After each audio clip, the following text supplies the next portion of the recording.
참 잘 오셨습니다.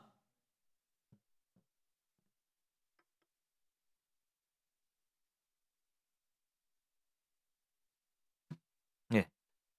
우리나라 스포츠 인기 스타 하면 여러분 누가 생각나세요? 저는 뭐 여러 사람이 있는데 뭐 김연아 선수라든가 요즘에는 최근에 이제 손흥민 선수가 기억이 납니다.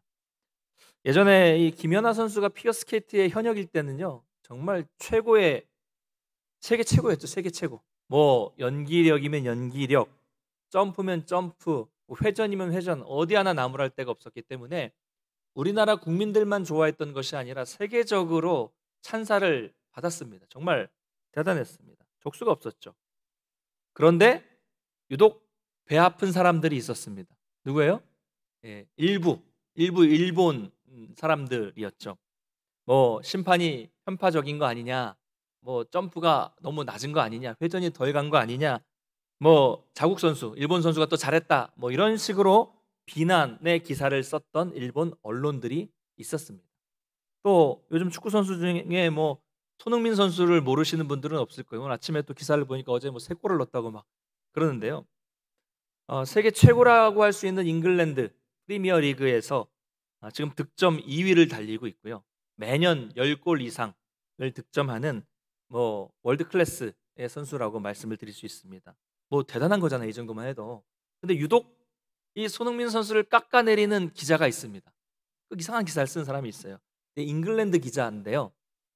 자국 선수, 잉글랜드 선수가 부진하면 몇 개월을 부진해도 뭐 그에 대한 비난하는 기사 쓰지 않아요. 그런데 우리 선수가 손흥민 선수가 뭐 한두 경기 부진하면 막 비난하는 기사를 씁니다. 뭐 실력이 없다, 뭐 선발해서 바꿔야 된다, 뭐 이런 기사를 쓰고 잘해서 골을 넣어도 그 골은 너무 쉬운 골이었다. 다른 선수가 더 잘했다. 뭐 이렇게 비판을 합니다. 왜 그럴까요? 왜 이럴까요, 여러분? 물론 일부의 문제이기는 하죠. 대부분 이런 문제는요. 자국 선수, 반드시 자기 나라 사람이 이겨야만 한다는 어떤 편견에 사로잡혀 있기 때문이고요. 또 하나는 다른 나라 사람들이 잘하는 것에 대한 시기심, 이 시기심 때문에 이런 일이 벌어지는 것 같습니다. 잘하는 것에 대해서 여러분 우리가 아무리 경쟁자라고 해도 그 사람이 잘하면 정말 저 사람은 잘한다, 대단하다라고 인정해 줄 수 있어야 돼요. 근데 이게 잘 안 되는 거죠. 삐뚤어진 마음이죠. 어디가 삐뚤어져 있는 겁니다. 이렇게 편견이 있는 것, 시기가 있는 것, 이것은 우리 인간 사회에서 정말 무서운 거예요. 무서운 겁니다. 계속해서 우리는 예수님이 이 바리새인들과 부딪히는 장면을 살펴보고 있는데요. 오늘 본문에는 아주 불쌍한 사람이 한 명 등장하고 있습니다. 앞에서 예수님은 어떤 분이라고 말씀드렸습니까? 상한 갈 때도 꺾지 않으시는 분이고 꺼져가는 심지마저도 끄지 않으시는 분이라고 이렇게 예언이 되어 있었는데 바로 이 사람이 그런 상한 갈 때 같은 사람, 꺼져가는 심지 같은 사람이었어요. 일단 귀신 들렸죠. 게다가 귀신 들렸는데 눈이 보이지 않았어요. 보이지도 않는데 말도 할 수가 없습니다. 보지도 못하고 말도 못하면 이게 얼마나 답답한 괴로운 삶이었겠습니까? 의사소통이 아예 안 돼요. 의사소통이 아예 안 되니까 아마도 우리가 상상하기 힘든 고통 속에 살았을 거라 생각이 듭니다. 또 이건 사실 단순히 의사소통만의 문제는 아니죠. 의사소통의 문제를 넘어서 인생 자체가 이게 말이 통하지 않는 혼자라는 이 고독감, 이 고립감, 이 외로움이 가장 큰 문제였을 것입니다. 예수님은 이 불쌍한 사람의 상황을 아시고 즉시 고쳐주셨습니다. 그랬더니 귀신이 쫓겨나가고 바로 그 사람은 볼 수 있게 되었고 말할 수 있게 되었습니다. 즉각적으로 바뀐 거죠. 엄청난 기적이 지금 방금 일어난 겁니다. 그래서 주변에 있었던 모든 무리가 너무 보면서 놀랐습니다. 여기서 이 놀랐다라는 표현은요, 단순히 대단하네 이 정도가 아니라 정신이 나갈 정도로 충격을 받았다, 아주 충격을 받았다라는 그런 표현입니다. 구약의 선지자들은요 계속 예언을 했습니다. 메시아가, 다윗의 자손을 오시는 메시아가 오면 귀신이 쫓겨나가고 모든 질병과 모든 고통에서 고쳐줄 것이다 라는 예언을 계속 해왔어요. 유대인들은 잘 알고 있었습니다. 그랬기 때문에 사람들이 눈앞에서 이런 놀라운 기적, 귀신이 쫓겨나가고 눈을 볼 수 있게 되고 말을 할 수 있게 되는 놀라운 기적이 나타나니까 야, 이것은 오직 다윗의 자손 메시아밖에 할 수 없는 일이다라는 것을 깨닫게 되었고, 바로 저 예수님이 구약의 메시아구나라는 것을 알게 된 것입니다. 이런 다윗의 자손 아닌가? 이렇게 너무 놀라서 자기도 모르게 말이 튀어나온 거예요. 감탄사가 튀어나온 겁니다. 놀랍다. 자, 그런데 그 자리에는 바리새인들도 있었습니다. 그들은 같은 자리에서 똑똑히 자기들 두 눈으로 그 기적을 보았으면서도 인정하기 싫어했습니다. 당연한 거죠. 앞에서도 예수님이 너무 싫어서 어떻게 죽일지를 의논했던 사람들이었기 때문입니다. 그들은 예수님의 기적을 봤으면서도 좋게 받아들이고 싶은 마음이 아예 없었던 거예요. 앞에서 김연아 선수나 손흥민 선수를 예를 들었던 그런 비판하는 그런 모습과 같은 마음이라고 생각하시면 됩니다. 예수님의 기적을 받아들이면 어떻게 됩니까? 결국 예수님이 메시아라는 것을 인정하게 되는 거니까 그게 싫었어요. 싫습니다. 어떻게든 어떤 꼬투리를 잡았었든 그게 아니라는 것을 말하고 부정하고 싶었던 거죠. 여러분, 우리 주변에도 이런 사람들이 많이 있죠. 꼭 있어요. 신앙적인 문제가 아니더라도 자기가 생각하는 거, 자기가 말한 것, 주장하는 것이 틀렸다는 것이 밝혀져도 인정하는 게 아니라 나의 잘못이다, 내가 잘못 생각했다 인정하는 것이 아니라 끝까지 자꾸 다른 핑계를 대면서 아주 끝까지 우기는 사람들이 있어요. 있습니다. 대표적으로 예전에 아주 유명한 사건이 있었죠. 한 10년 좀 넘은 사건인 것으로 기억하는데, 실명을 거론하진 않겠습니다. 한 가수가 미국의 명문대학교 출신이었는데요, 한 인터넷 카페에서 근거 없는 학력 위조 의혹을 내세웠습니다.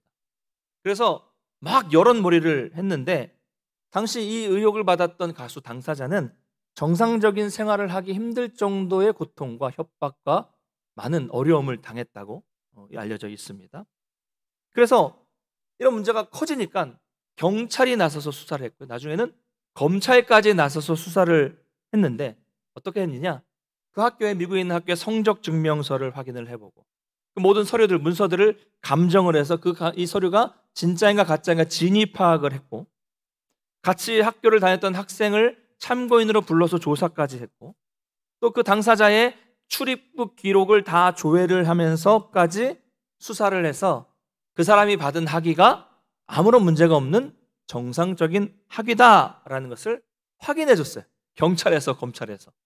또 한 TV 프로그램에서 이 TV 프로그램에 이 이야기가 나와서 조사를 해서 이 사람이 정말 해당 학교 출신이라는 것을 증명도 해줬고, 이 학력 위조 의혹을 내세운 사람들의 주장이 아주 악질적이고 아주 어떤 의도적인 행위였다라는 것까지도 밝혀냈습니다. TV를 통해서.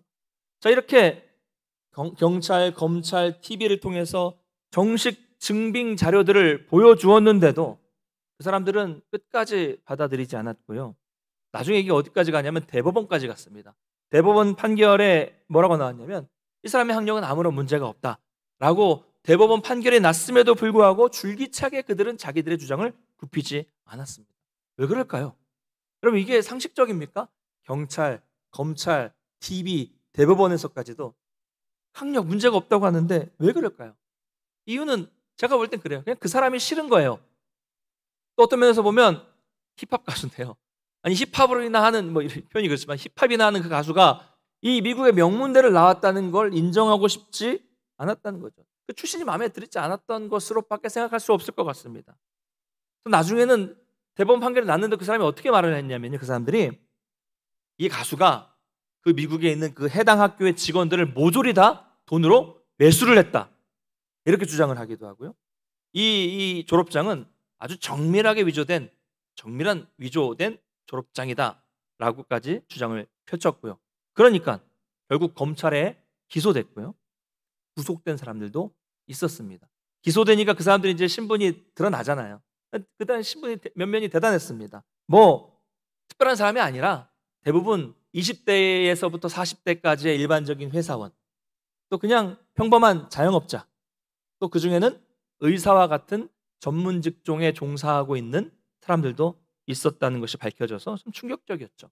근거 없는 비난, 그냥 시기, 이런 어떤 마음, 협박으로 한 사람의 인생을 끝까지 무너뜨렸으면서도 끝까지 사과하지 않고 굽히지 않은 사람들. 그럼 요즘에도 이런 일들은 많아요. 제가 계속 이렇게 바리새인들과 예수님과의 이런 이 모습을 보면서 이 사건이 이제 떠오르더라고요. 지금 바리새인들도 이런 상황에 있는 겁니다. 어떻게든 인정하고 싶지 않은 거예요. 꼬투리 잡습니다. 뭐라고 꼬투리 잡습니까? 24절 한번 같이 읽어보겠습니다. 24절 같이 읽겠습니다. 시작. 바리새인들은 듣고 이르되 이가 귀신의 왕 바알세불을 힘입지 않고는 귀신을 쫓아내지 못하느니라 하거늘. 네. 엉뚱한 이야기죠. 자, 보세요. 예수님의 치유 능력이 확실했어요. 그 사람, 귀신 들리고 보지 못하고 말하지 못한 그 사람이 있었는데 예수님이 고쳐주시니까 바로 그 사람에게 귀신이 쫓겨나가고 보이고 말을 하게 됐습니다. 이건 부정할 수 없습니다. 왜요? 자기들도 봤고 주변에 많은 사람들도 너무나도 명확히 다 봤기 때문에 부정할 수는 없었던 거예요. 너무 확실했기 때문에. 또 그렇다고 인정하는 거 안 돼요. 자존심이 허락하지 않아요? 자기들은 절대로 그러고 싶지 않습니다. 그러니까 어떤 방법을 씁니까? 아예 자체는 인정하지만 그 능력이 어디서부터 왔는가, 그 능력의 근원의 문제를 삼고 있는 겁니다. 그러니까 예수님의 능력이 바알세불, 즉 귀신의 우두머리인 사탄의 힘을 입어서 이 병자를 고친 거다, 귀신을 쫓아낸 것이다 라고 깎아내리고 있는 것이죠. 사탄의 힘을 빌어서 마술을 부리는 것은 당시에 하지 말아야 할 아주 중한 죄였습니다. 그렇게 해서라도 어떻게든 예수님을 공격하고 싶었던 거죠. 그래서 예수님은 자신의 능력이 귀신을 통해서 나타나는 것이 아니라는 점을 아주 명확하게 반증을 하십니다. 두 가지의 명확한 반증이 나오는데요. 첫 번째 반증은 뭐냐면 사탄은 자기들끼리 서로 분쟁하지 않는다. 사탄의 세력은 스스로 자기들끼리 싸우지 않는다라는 논증입니다. 25절, 26절 한번 같이 읽어보겠습니다. 같이 읽겠습니다. 예수께서 그들의 생각을 아시고 이르시되 스스로 분쟁하는 나라마다 황폐하여질 것이요 스스로 분쟁하는 동네나 집마다 서지 못하리라. 만일 사탄이 사탄을 쫓아내면 스스로 분쟁하는 것이니 그리하고야 어떻게 그의 나라가 서겠느냐. 무슨 말입니까? 사탄은 누구예요? 귀신들의 왕이죠. 왕입니다. 모든 사탄의 쫄개들 누구예요? 귀신들입니다. 즉 귀신들은 누구를 위해 움직입니까? 자기들의 왕인 사탄을 위해 순종합니다. 사탄을 위해 일을 합니다. 근데 만약에 사탄이 자기 힘으로 다른 자기 쫄개 귀신을 패배하게 만든다면, 자기가 자기 쫄개를 패배하게 만든다면 전체적으로 자기 사탄의 세력에, 사탄의 권세에 피해를 주는 것이기 때문에 어떻게 사탄이 스스로 자기 세력을 깎아내리는, 피해를 입히는 그런 일을 할 수 있겠느냐? 그럴 리는 없다라고 말씀을 하시는 거예요. 그러므로 예수님의 치유 능력은 사탄의 힘을 빌어서 귀신을 쫓아낸 것이 아니라 오히려 사탄의 세력과 충돌을 일으키는 것이다 라는 점을 강조하고 계시는 것입니다. 이 첫 번째고요. 두 번째 반증은 당시 유대인들의 귀신을 쫓아내는 활동을 통해서 반증하십니다. 27절을 한번 같이 읽어보겠습니다. 27절 같이 읽겠습니다. 시작. 또 내가 바알세불을 힘입어 귀신을 쫓아내면 너희의 아들들은 누구를 힘입어 쫓아내느냐? 그러므로 그들이 너희의 재판관이 되리라. 자, 예수님 시대에 유대인들도 귀신을 쫓아냈다는 그런 활동을 했다는 증거가 많이 있습니다. 성경에도 보면 그렇게 나와 있고요. 또 역사가 요세푸스의 기록에도 그런 기록이 나와 있습니다. 예수님도 그걸 인정하시는 거예요. 뭐라고 말씀하시는 거예요? 야, 너희 유대인들도, 바리새인 너희 제자들도 귀신을 쫓아내잖아. 그럼 그게 귀신의 힘을 입어서 쫓아내는 거냐? 아니지 않느냐.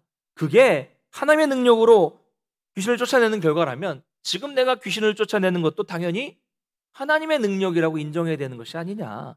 똑같은 기준을 보고 판단하라 라는 말씀입니다. 예수님의 두 가지 반증은 정말 논리적인 반증인데요. 더 중요한 건 그 다음에 나오는 결론이 중요합니다. 28절을 한번 같이 읽겠습니다. 28절 함께 읽겠습니다. 그러나 내가 하나님의 성령을 힘입어 귀신을 쫓아내는 것이면 하나님의 나라가 이미 너희에게 임하였느니라. 아멘. 자, 이런 겁니다. 귀신을 쫓아내신 것은 성령의 능력으로 하신 겁니다. 그런데 성령의 능력으로 귀신을 쫓아내면 하나님의 나라가 이미 너희에게 임하게 되는 것이다 라는 말씀을 하신 거죠. 자, 이게 무슨 의미입니까? 중요한 건 뭐냐면 이거예요. 사탄의 세력이 쫓겨나야만 하나님의 나라가 임한다는 사실. 여러분 이것을 잘 기억해 두시길 바랍니다. 사탄의 세력이 쫓겨나야 그곳에 하나님의 나라가 임하게 된다는 거예요. 여러분 하나님의 나라가 뭐예요? 천국, 하늘나라 뭡니까? 여러분 우리는 하나님의 나라를 죽어서 가는 곳으로만 이해해서는 안 됩니다. 전에 한번 말씀드린 적이 있었는데요. 물론 우리가 죽어서 주님이 계시는 하늘나라, 천국, 하나님 나라에 가게 되는 건 맞아요. 그러나 그것만이 다가 아니라는 거죠. 전에도 말씀드린 것처럼 하나님의 나라는 어떤 장소 개념이 아니라 통치의 개념이라고 말씀드렸습니다. 통치의 개념. 하나님이 계시는 곳, 하나님이 통치하시는 곳이 바로 하나님의 나라입니다. 아까 불렀던 찬송가 438장 3절이 뭐예요? 높은 산이, 거친 들이, 초막이나 궁궐이나 내 주 예수 계신 곳이 그 어디나 어디라고요? 하늘나라. 할렐루야. 이 찬송가가 아무렇게 막 쓰여진 찬송가가 아니에요. 하나님 나라에 대한 개념이 여기 잘 나타나고 있습니다. 중요하죠. 뭐가 중요합니까 여러분? 지금 여러분은 누구의 통치를 받고 계십니까? 나는 지금 누가 나를 통치하고 있는가? 이게 아주 중요한 겁니다. 바라기는 모든 성도님들이 날마다 하나님의 통치를 받아 누리는 성도들 되시기를 주님의 이름으로 축복합니다. 자, 그렇다면 우리는 어떻게 하면 이 사탄의 세력을 쫓아내고 하나님의 통치를 받을 수 있을까요? 우리 가운데 사탄의 세력에 쫓겨나면 하나님의 통치를 받게 된다는 것은 잘 알겠는데 그러면 그 방법은 어떻게 하면 가능하냐라는 것이죠. 이것을 이해하기 위해서 먼저 우리가 살아가고 있는 이 세계를 잘 이해할 필요가 있습니다. 특별히 영적 세계를 잘 이해해야 합니다.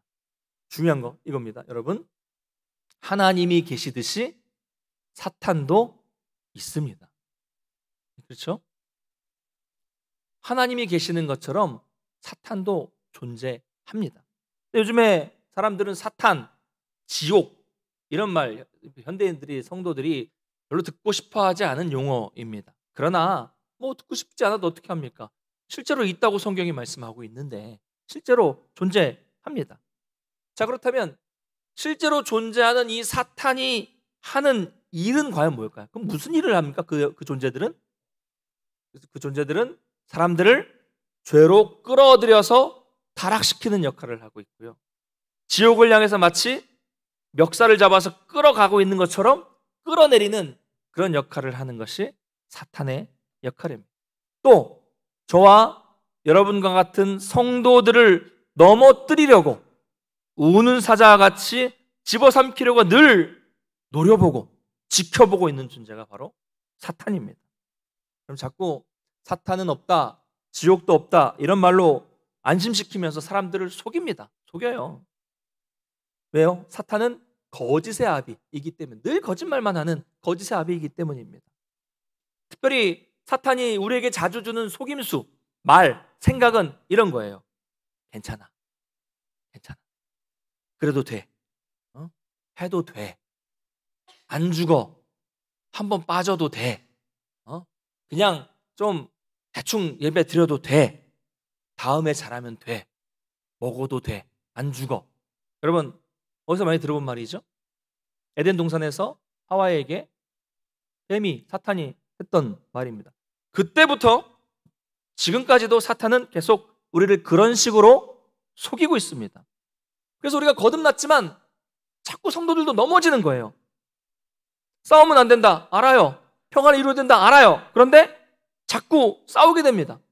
여러분 있잖아요. 가정에, 일터에, 또 학교에 있는 그 왼수들, 막 맨날 나만 보면 괴롭히는 그 왼수들을, 그래도 내가 성도로서 사랑하고 싶은데, 내가 장로로서, 집사로서, 권사로서 내가 좀 사랑하고 용서하고 이해하고 싶은데 자꾸 이 마음과는 다르게 아주 저주하고 상처 주는 말이 튀어나와서 다시 싸우게 되는 거죠. 술, 담배 이런 거 좀 이제 끊고 줄이고 제대로 신앙생활을 하려고 하는데 자꾸 거절하지 못하는 상황들, 환경들을 자꾸 만들어서 그 안으로 계속 끌어들이게 되는 겁니다. 자꾸 음란한 생각이 들게 만들고 자꾸 다른 사람들을 괴롭힐 말, 이 말을 하면 저 사람이 참 상처받겠지, 이런 말이 생각나게 하고 자꾸 죄 짓는 쪽으로 가게 만들고, 우리 어린 학생들이나 우리 청소년들 같은 경우에는 자꾸 예배 시간에 주일날 하필 그때 막 아이들이 좋아하는 저기 경주월드 막 이런데 뭐 에버랜드 이런데 가게끔 막 유혹하거나 뭐 PC방이나 뭐 게임을 하게끔 유혹하는 좋은 환경들, 분위기. 어떤 아이들 그러더라고요. 제가 엊그제 이제 제 한 후배 목사님 딸 중학교 2학년인가 3학년인가 됐는데 그랬대요. 아빠, 나 이제는 교회 안 갈 거야 라고 선포를 했대요. 야, 네가 목사 딸인데 안 가면 어떡해 그랬더니 그동안 아빠 체면 봐서 다녀준 거라고. 저도 심히 걱정됩니다. 그래서 어디 갈 건데 그랬더니 나는 이번 주에 에버랜드를 갈 거야 친구들하고. 이해는 돼요. 왜냐면 목사 딸이니까 맨날 다른 가족들은 토요일 주일 되면 막 여기저기 놀러 다니고 하는데 자기는 뭐 주말에 가본 적이 없잖아요. 월요일에 가면 다 쉬고 있고 다 쉬는 날이고. 그래서 그랬다는 거죠. 그래서 이런 유혹들이 생기면 애들 넘어갑니다. 그날따라 그 비싼 에버랜드, 뭐 경주월드 자유이용권을 누가 공짜로 주니까 가자. 언제? 주일. 그래, 가자. 가는 거예요. 청소년들 뭐 게임 같은 거 하면 아이템들이 되게 이게 구하기가 돈 주고도 못 사는 아이템들이 있거든요. 근데 그날따라 친구가 너 오늘 나하고 접속하면 언제요? 주일날 내가 이 아이템 줄게. 그러면 애들이 혹해서 가는 겁니다. 이런 식이에요. 이게 아이들만 그럴까요? 여러분, 이런 것들이 다 사탄이 하는 일입니다. 사탄이 이런 환경, 이런 분위기, 이런 유혹을 통해서 끈질기게 그 사람이 넘어질 때까지 집요하게 붙잡고 집요하게 유혹하는 겁니다. 그러므로 우리가 이런 유혹을 내 의지로 극복하는 것은 거의 불가능합니다. 왜요? 내 약한 부분을 건드리니까, 혹하게 하니까 이거 내 의지로 이기는 건 힘들어요. 그렇기 때문에 우리는 먼저 이 세계를 인정해야 돼요. 아, 사탄이 있구나.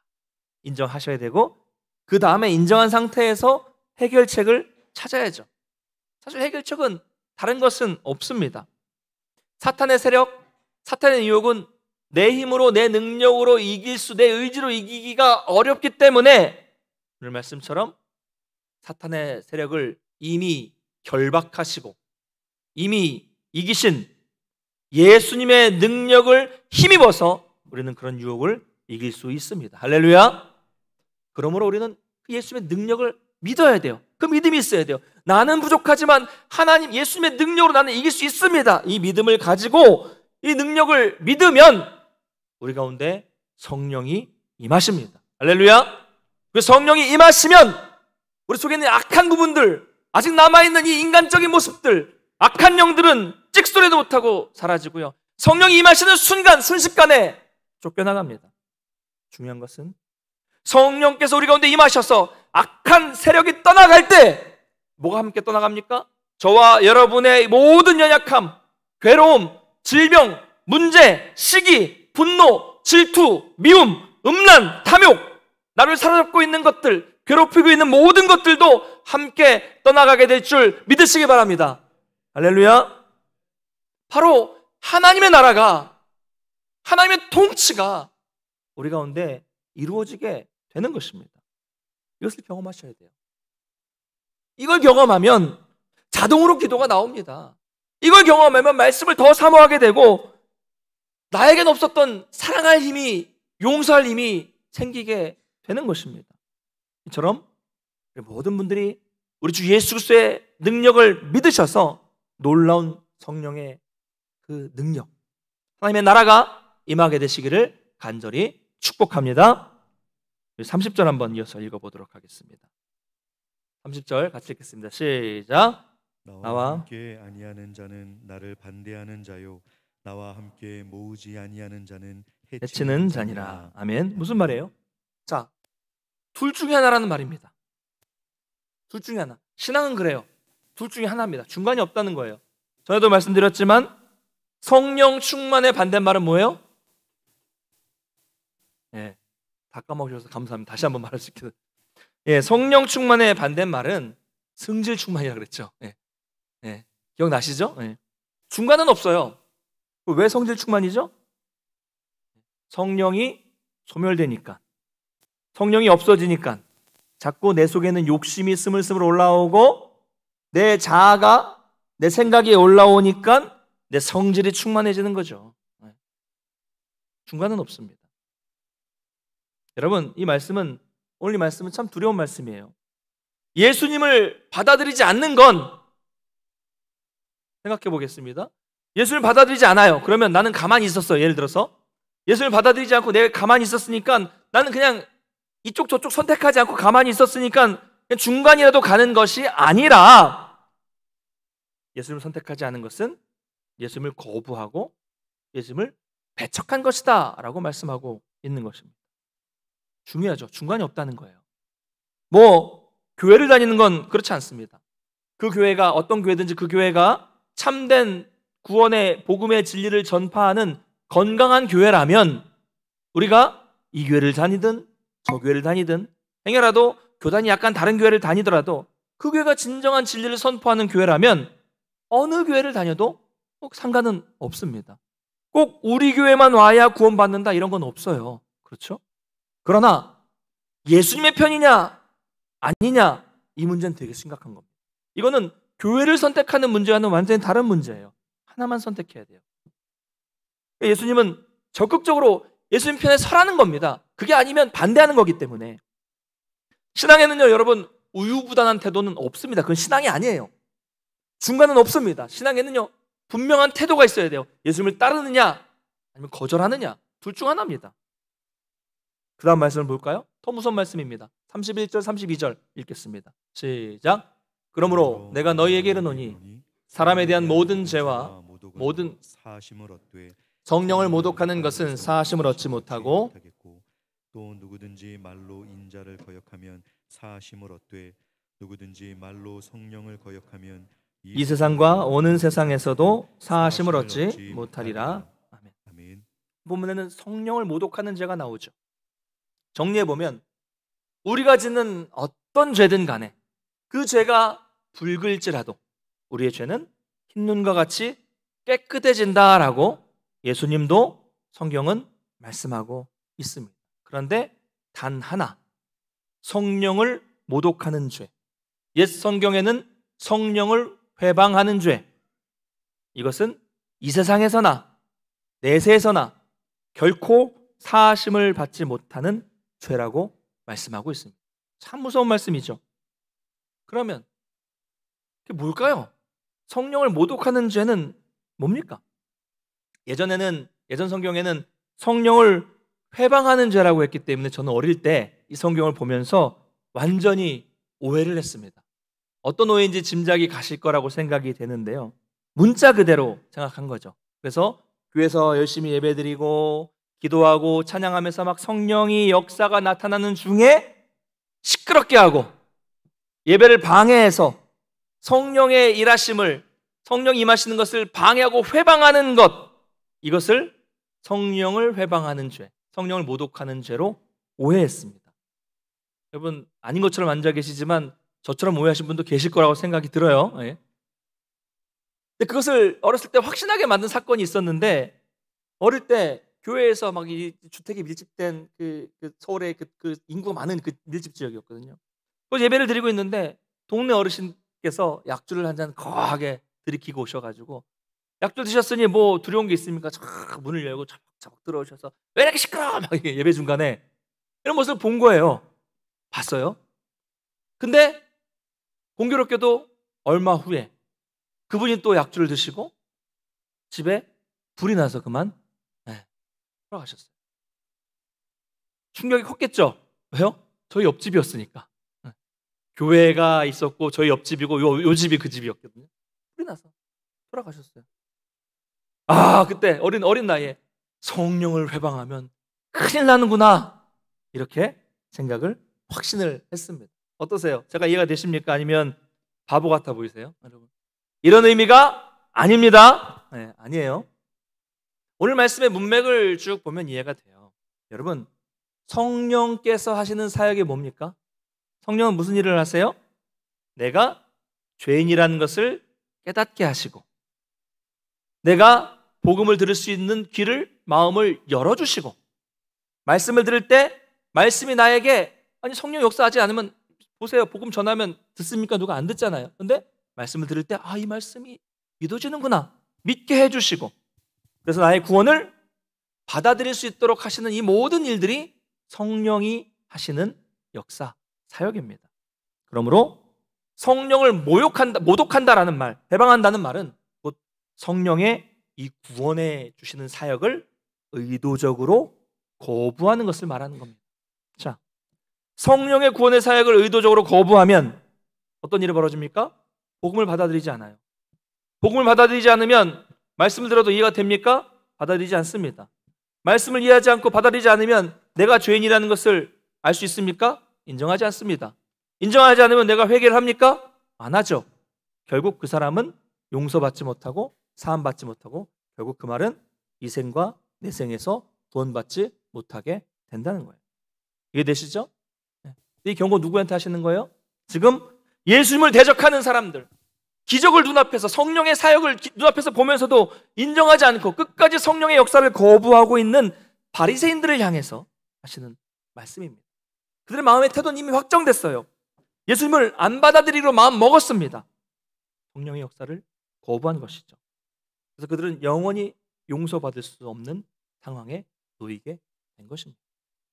이 말씀을 맺겠습니다.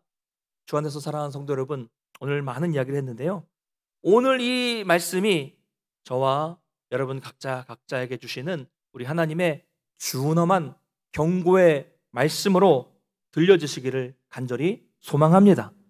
혹시 우리 가운데 아직도 뭔가 찜찜하고 의심하는 마음이 있고, 뭔가 아직도 내 속에 다 하나님을 의지하지 못하고 거부하는 그런 마음을 가진 분들이 계시다면, 이 시간에, 바로 이 시간에 우리 예수님께 예수님의 능력을 확실히 믿을 수 있는 믿음을 달라고 간절하게 기도하시기를 바랍니다. 성령께서 내 마음에 오셔서 정말 복음을 깨닫고 내 속에 있는 가지고 있는 이 인간적인 욕심들을 다 버릴 수 있도록 인도해달라고 여러분 간절히 기도하시기 바랍니다. 지금입니다. 지금이 기회예요. 말씀을 쭉 강의하면서 이런 말씀을 전하는 때가 바로 오늘이라는 것이, 이것이 하나님께서 나에게 주시는 이때 딱 적실한 말씀이다라는 것을 깨달으시고 지금 결단하시기를 바랍니다. 이 기회가 늘 있는 거 아니에요. 다음에, 나중에 괜찮겠지. 여러분 속지 마시고 미루지 마시고 지금 받아들이시고 지금 간구하시고 지금 결단하십시오. 이 시간만큼 좀 더 의지적으로 하나님께 붙들고 기도하시기를 바랍니다. 그럴 때 성령께서 임하게 될 것입니다. 그래서 성령께서 우리 가운데 임하셔서 우리 속에 있는 남아있는 이 어두움들이 다 쫓겨나가면 하나님의 통치가 나에게 임하게 될 것입니다. 그래서 어둠이 쫓겨나고 하나님의 나라가 여러분에게 임할 때 우리 가운데는 모든 질병도 떠나가고 모든 문제도 떠나가고 모든 아픔과 슬픔과 고난도 떠나가게 될 줄을 믿습니다.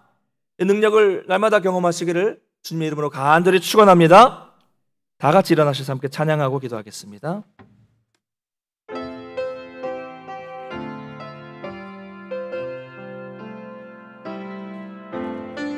허무한 시절 지날 때 깊은 한숨 내쉴 때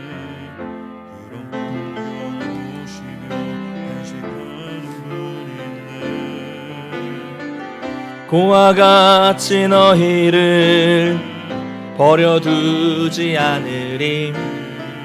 내가 너희와 영원히 함께하리라. 성령이 오셨네. 성령이 오셨네. 성령이 오셨네. 내 주에 보내신 성령이 오셨네. 우리 인생 가운데 친히 찾아오셔서 그 나라 꿈꾸게 하시. 억눌린 자 갇힌 자, 억눌린 자 갇힌 자 자유함이 없는 자 피난처가 되시는 성령님 계시네. 주의 영이 계신 곳에 참 자유가 있다네. 진리의 영이신 성령이 오셨네. 성령이 오셨네. 성령이 오셨네. 내 주에 보내신 성령이 오셨네. 우리 인생 가운데 친히 찾아오셔서 그 나라 꿈꾸게. 다시 한번 고백합니다. 성령이 오셨네. 성령이 오셨네. 성령이 오셨네. 내 주에 보내신 성령이 오셨네. 우리 인생 가운데 친히 찾아오셔서 그 나라 꿈꾸게. 다시 한번 고백합니다. 성령이 오셨네. 성령이 오셨네. 성령이 오셨네. 내 주에 보내신 성령이 오셨네. 우리 인생 가운데 친히 찾아오셔서 그 나라 꿈꾸게 하시네. 말씀을 기억하면서 함께 기도하기 원합니다. 아직도 우리 가운데 있는 바리새인과 같은 마음들, 시기하고 질투하고 의심하는 마음들을 버릴 수 있도록 도와주셔서 예수님의 능력을 믿어 날마다 하나님의 통치를 받는 삶이 될 수 있도록 나를 인도해 주시옵소서. 나의 힘으로 부족합니다. 그러나 사탄의 세력을 결박하시고 이기신 예수님의 능력을 더욱더 신뢰할 수 있는 믿음 주셔서 그로 인해서 우리가 안에 날마다 하나님의 나라가 이루어지고 그 하나님의 나라가 이루어질 때 사탄의 세력이 물러나갈 때 우리 가운데 있는 모든 질병도 떠나가고 모든 문제도 떠나가고 모든 고통도 아픔도 떠나갈 수 있도록 도와주셔서 오직 하나님의 통치로 말미암아 승리하는 인생 될 수 있도록 인도해 주시옵소서. 기도하시고요. 아울러서 코로나의 회복을 위해서 속히 사라질 수 있도록 도와주시고 우리 환우들을 불쌍히 여겨주셔서 회복시켜달라고 같이 기도하겠습니다. 우리가 한마음으로 같이 기도하며 나가겠습니다. 사랑의 하나님 아버지, 감사를 드립니다. 오늘도 주님께서 은혜를 주셔서 귀한 말씀을 통해서 하나님이 우리를 주시는 말씀을 통하여서 우리가 어떤 마음으로 살아야 되는가 하나님의 통치를 사모할 수 있도록 인도하시니 감사를 드립니다. 아직도 남아있는 우리 가운데 있는 인간적인 마음, 의심의 마음, 인간의 생각들 버릴 수 있도록 붙잡아 주시고 우리가 날마다 하나님의 통치를 받는 삶이 될 수 있도록 도와주시옵소서. 나의 힘으로 부족합니다. 이 세상의 영적인 세상에서 우리를 유혹하는 사탄의 이 유혹을 이겨내기가 어렵습니다. 그러나 이 사탄의 세력을 결박하시고 이미 승리하신 우리 예수님의 능력을 더욱더 신뢰할 수 있도록 이 시간 결단할 수 있도록 도와주시고 아버지 간절히 부르짖을 수 있도록 붙잡아 주셔서 아버지 믿음 주시고 인도해 주셔서 그로 인해서 더욱더 우리 안에 하나님의 나라가 이루어질 수 있도록 도와주시고 악한 사탄의 세력이 쫓겨나갈 때 우리 모든 문제와 질병과 아픔의 문제들이 떠나가게 해주셔서 오직 하나님의 통치로 인하여 승리하는 삶이 될 수 있도록 도와주시옵소서. 하나님 우리를 불쌍히 여겨주셔서 코로나가 속히 사라지게 해주시고 아버지 특별히 아버지 예배와 우리 일상 회복될 수 있도록 도와주시며 코로나로 인해서 어려움을 겪고 있는 성도들 또 중한 질병으로 인해서 고통받고 있는 성도를 불쌍히 여겨주시고 하나님의 성령이 임하여 주시고 하나님의 능력으로 베풀어 주셔서 온전히 치유받게 하여 주시옵소서. 낫게 하여 주시옵소서. 회복시켜 주시옵소서. 주의 은혜를 베풀어 주시고 아버지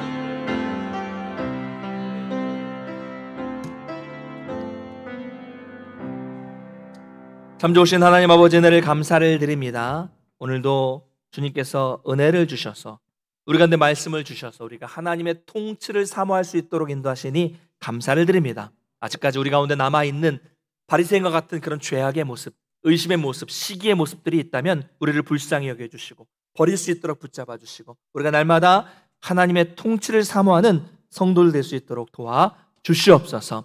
이 세상을 살아가기가 이 사탄의 유혹을 이겨내기가 우리 힘으로는 어렵습니다. 그러나 우리는 사탄의 세력을 결박하시고 이미 승리하신 우리 주 예수 그리스도의 능력을 믿고 더욱더 이 믿음을 갖고 나갈 수 있도록 도와주셔서 그로 인하여 우리 가운데 성령이 임하시는 놀라운 은혜 역사를 경험할 수 있도록 도와주시옵소서.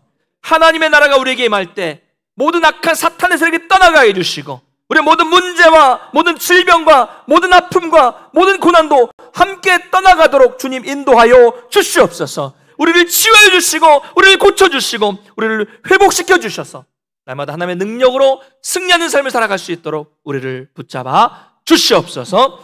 코로나가 속히 사라질 수 있도록 도와주셔서 예배가 회복되고 일상이 회복되고 우리의 교제가 회복될 수 있도록 주님 도와주시옵소서. 환우들을 불쌍히 여겨주셔서 특별히 코로나로 인해서 고통받고 있는 성도들 회복시켜 주시고 중한 질병으로 인해서 어려움 겪고 있는 성도들을 하나님 안수하여 주시고 성령께서 그곳에 임하여 주셔서 그 심령 가운데 그 육체 가운데 임하여 주셔서 온전히 회복시켜 주시고 낫게 되는 역사가 나타나도록 주님 인도해 주시옵소서. 이제 돌아갑니다. 돌아갈 발걸음 지켜주시고 이번 한 주간 살아갈 때도 오늘 말씀 붙잡고 항상 하나님이 내 인생 모든 부분에 거하여 주셔서 통치해 주시기를 사모하며 그 하나님의 임재 통치를 경험하는 복된 한 주의 삶이 될 수 있도록 도와주시옵소서. 감사드리며 예수님의 이름으로 축복하며 기도드리옵나이다. 아멘. 이제는 우리 주 예수 그리스도의 은혜와 하나님 아버지의 크신 사랑하심과